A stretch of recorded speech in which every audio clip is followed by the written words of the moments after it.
Welcome to Talking Tea Time with Dr. G. This is a platform to discuss the latest headlines and human interest stories while engaging in open conversation in a comfortable and supportive environment.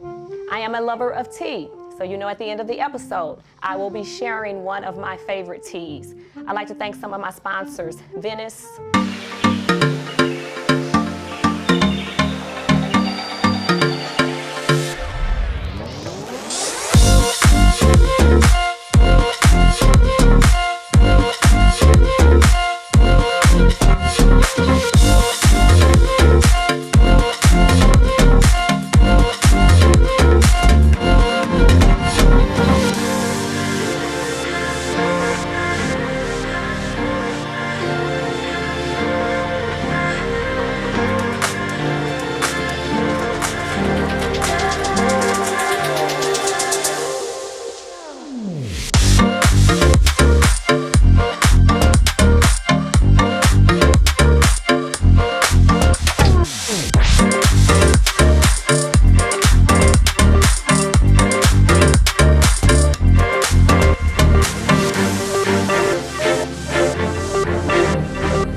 to welcome to Talking Tea Time, Brandon Becton, who is a CRADC and LMSW certified counselor. Brandon, welcome to Talking Tea Time with Dr. G. Thank you for having me. Brandon, before we get started, can you explain to us what the please? It's Certified Reciprocal Addiction and Drug Counselor. Is what that is. So okay. It's my certification to counsel people who have addiction issues. And the LMSW is just licensed medical social worker, which is part of what I do as well. There are two. I like to make the distinction because everybody loves the titles. Mm-hmm.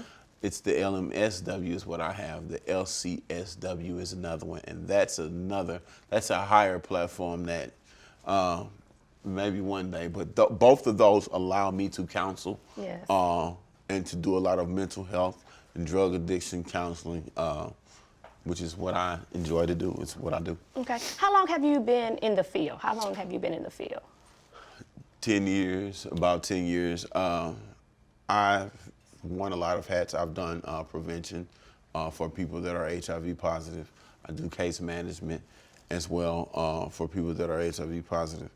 And I say 10 years working in it, but I'm 46 years old, so 46 years because every day I'm working on my mental health and improving it and keeping and staying abreast of things that are going on with me as well, especially during this pandemic. Yes. So Brandon, since we are still in the pandemic, how has this pandemic affected your clients' mental health? It's just made people we've not been able to do things. So people have not been able to express their emotions, and when you have things going on, you need people to talk to. One thing about mental health is being you want to be able, your mental health, we always we don't pay attention to mental health like that. It's just like our physical health. The same way you go to the gym and you work out and you get on the stair stepper and you walk and everything, it's the same way that we have to exercise our mind. We have to keep our mind agile and keep it fresh and be able to maneuver through things that are going on.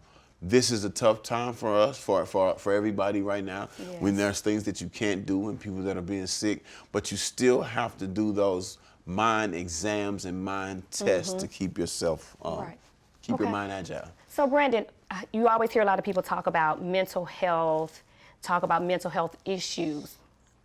In your own words, what is mental health? What is that? What does that look like, mental health? It looks like, mental health you don't see. What you do is you feel it. It's an emotion. And with that emotion, when things go wrong, you feel things. Or when things go right, you feel things. And what you have to do with mental health is you have to acknowledge what you feel. Whatever emotion you have to understand it. You have to acknowledge it. You have to talk about it, and you have to find other coping mechanisms to utilize in order to continue to improve your mental health. One of the things that we do is when something goes wrong, we feel it, but we don't always want to recognize it or talk about it. We don't. So you have to recognize it. You have to say it. If I'm feeling depressed, you have to look at yourself and say, I'm depressed right now. What can I do to get better? So it's not something that we see really as far as mental health. It's more of something that we feel, and when we feel it, we have to acknowledge it. Okay. The clients that you service, what's the age range of those clients? Oh boy, it's anywhere from 18 and up. I deal with a specific set of clients. A lot of my clients, I won't say specific, but a lot of my clients are HIV positive, which brings a whole nother dynamic into it. I won't go deep off into that, but that's a whole nother issue that brings a lot of ancillary issues, including substance abuse, including issues of feeling alone when no one wants to be around you. The stigma that still is still a big part of HIV. So, and it ranges from as far as my counseling, it ranges from 18 on up. I deal with everybody, women, men. I got my Alton Pride shirt on. I'm part of an organization. It's an LGBTQIA organization that is really big on promoting changes within and promoting the organization within and changes within mental health and how we look at that particular group as well. Okay, so I've heard you talk about depression. I've heard you talk about drug abuse. I've heard you talk about genders. I've heard you talk about a number of different issues. Now that we're in the middle of this pandemic, how do you handle that when you are interacting with your clients? Because they're coming with all of these different issues. They already had issues before the pandemic set in, but now we're in a pandemic. So now, what do you say? The thing about it is you want to focus on self-care. Self-care is important. It's a part of your well-being. You have to learn how to take care of yourself. No matter what is going on, understand that we're in a pandemic, but we need to be able to take care of ourselves emotionally. We need to be able to take care of ourselves physically. And again, what I say to them and what I say to everybody is whatever the issue is, understand that you need to care for yourself and acknowledge that issue and learn how to and find different coping mechanisms that will allow you to deal with that issue. There's nothing that's off the table when it comes to our mental health and improving our mental health. Whatever you need to do. You know, we talk about all the crazy things when people, we've looked at, I remember I'm looking at a video and the lady was screaming in the mirror. And as she kept screaming, it was bringing out different emotions. But when she finished, she felt better.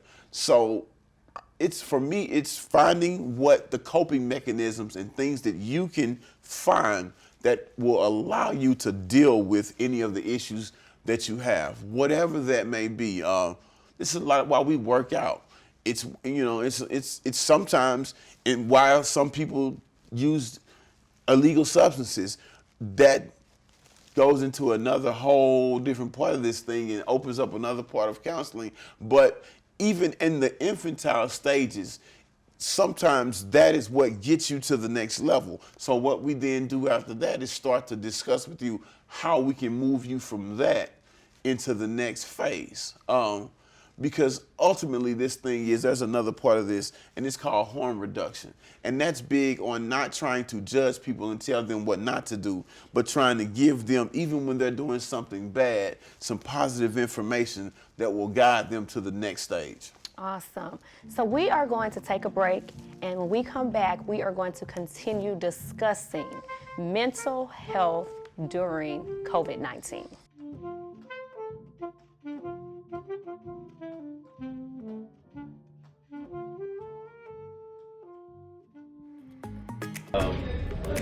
It's very important to protect your mental health, because mental health is where it starts.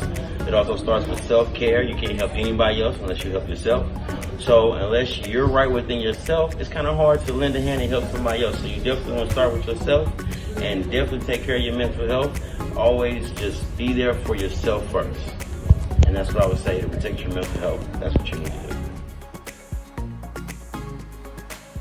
Feeling adventurous? Want to spice up your life? Adventures in Spice leads the way in fresh spices that add flavor to your best dishes. Travel to foreign places with your taste buds and check out spice blends like gluten-free Mississippi Bend barbecue seasoning and rub, or Spanish seafood and rice season. Delve into your more adventurous side of savory dishes and take a look at the many spices we have for you to choose from at www.adventuresinspice.com.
I'm Jamison Williams. I attend Cardinal College Preparatory High School in St. Louis, Missouri.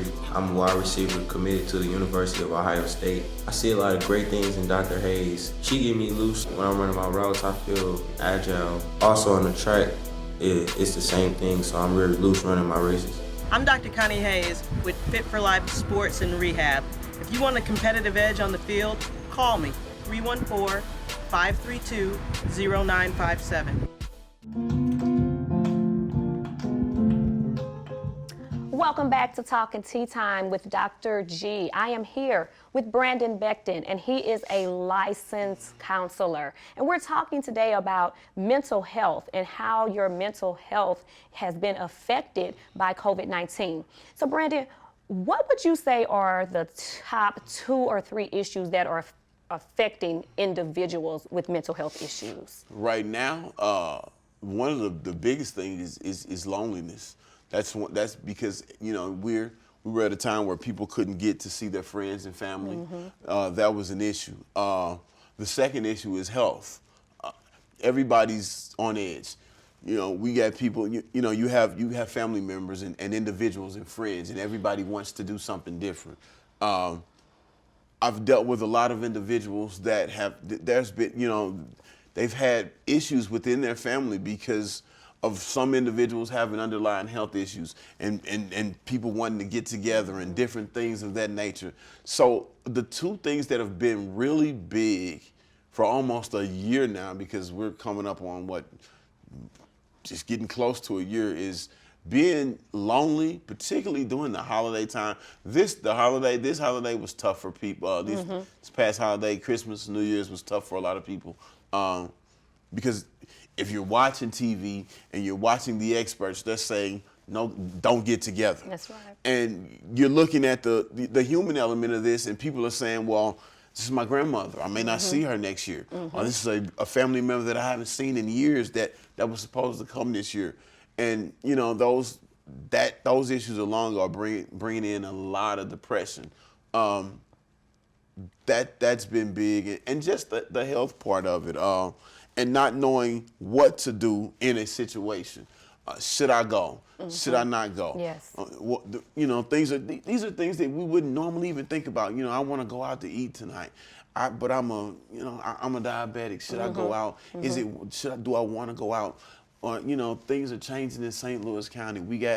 You have to give your name when you go out to eat. You know, I've talked to people and they're like, well, I don't want to give my name when I go out to eat food. I just want to go out and eat and have a good time. I haven't been out in months. And you would never think that these things would be causing people that much stress and affecting their mental health, but they are. Okay.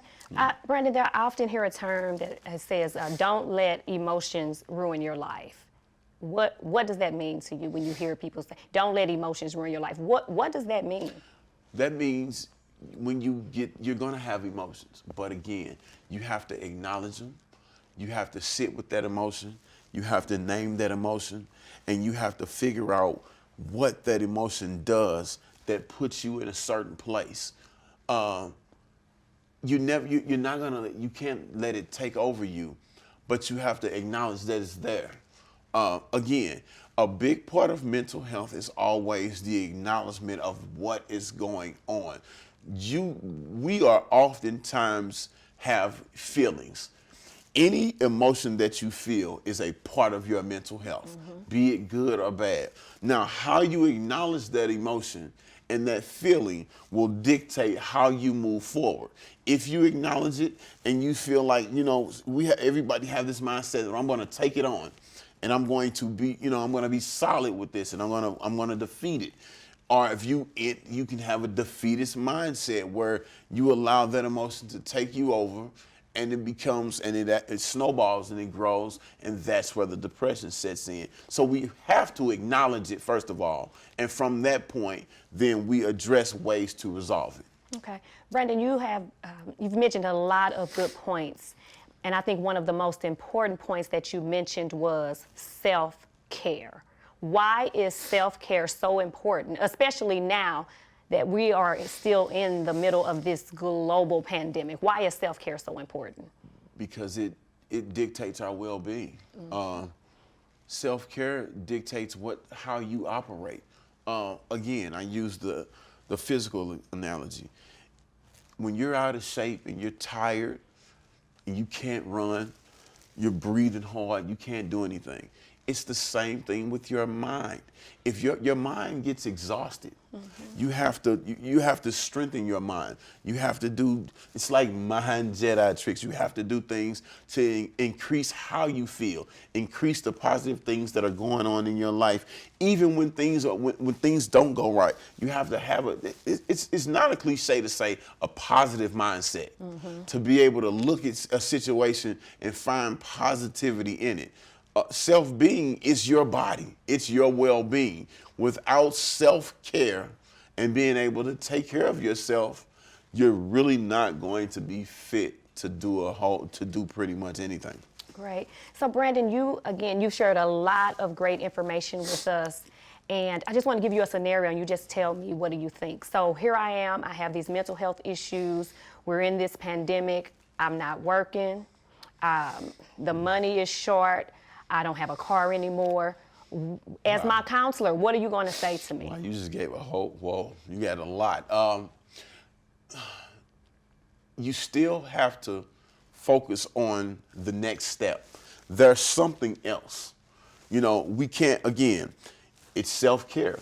We can't, I'm a very, very proactive counselor. And when people come with me and there's a whole lot of issues, the first thing that I ask them is, what do you want to do? What is your plan? Because oftentimes with counselors, the biggest thing for a counselor, here's the thing with a counselor. My biggest thing, the most important thing for me to do is to be able to be a good listener. I tell people all the time, if you're listening to reply, then you're doing wrong. And that's just how in dealing with people. If you're talking to me and the only thing that I'm hearing is what I'm thinking about, is what I'm going to say, then I'm doing you a disservice. To be able to hear you and you tell me what you have, what your plan is, because I can tell you what you need to do. I can give you all the tools and tell you and all the resources. I can help you find a job. I can send you out to give you everything that you need. But if you don't have the mental wherewithal to get out and do it, and your internal self feels like I'm failing, I can't do this, then no matter how many tools that I give you, no matter how much knowledge I give you, you're not going to succeed. So the first thing that I want to get from a person is, what do they feel? Okay. Do you have the drive in you right now to get out and do this before we go do anything? Because if you don't have that, that's what we need to work on. We need to get up, whatever I need to do. If I need to get in your face and tell you how great of a person you are and how smart, whatever is needed to motivate you to get out and try to get what you need to get. Me pushing it to you, that's not going to help you. When you're down, for me personally, when things are bad for me, I don't need anybody to tell me, hey, Brandon, you can go out. This is what you need to do. Talk with me. Right. Help me, put me in a place that makes me feel comfortable and makes me feel confident that this is what I can do. That's what I like to do. And I like for you to be able to talk to me about that, because so often people, I don't want to guide you. Right. I want you to be able to guide yourself. And it's like the saying, whenever you thought that I wasn't there, I was always there. Awesome. I just didn't have, just because I wasn't talking to you didn't mean I was there. I was there, but I wanted you to lead this because this is your journey. Awesome. So Brandon, I want to first of all thank you for being the counselor that you are, because in these times we need people such as yourself. So thank you for giving of yourself and being the counselor that you are. And thank you for taking the time out to stop by Talk and Tea Time with Dr. G. I really appreciate that. And again, I just commend you for being the awesome counselor that you are, and continue to do that, because we're in some rough times. We're almost at the end of the pandemic, so just keep on pushing and keep being the awesome counselor and individual that you are. Thanks for stopping by Talk and Tea Time with Dr. G. Thank you for having me. We will be right back with more Talk and Tea Time with Dr. G, and I will be sharing my favorite tea.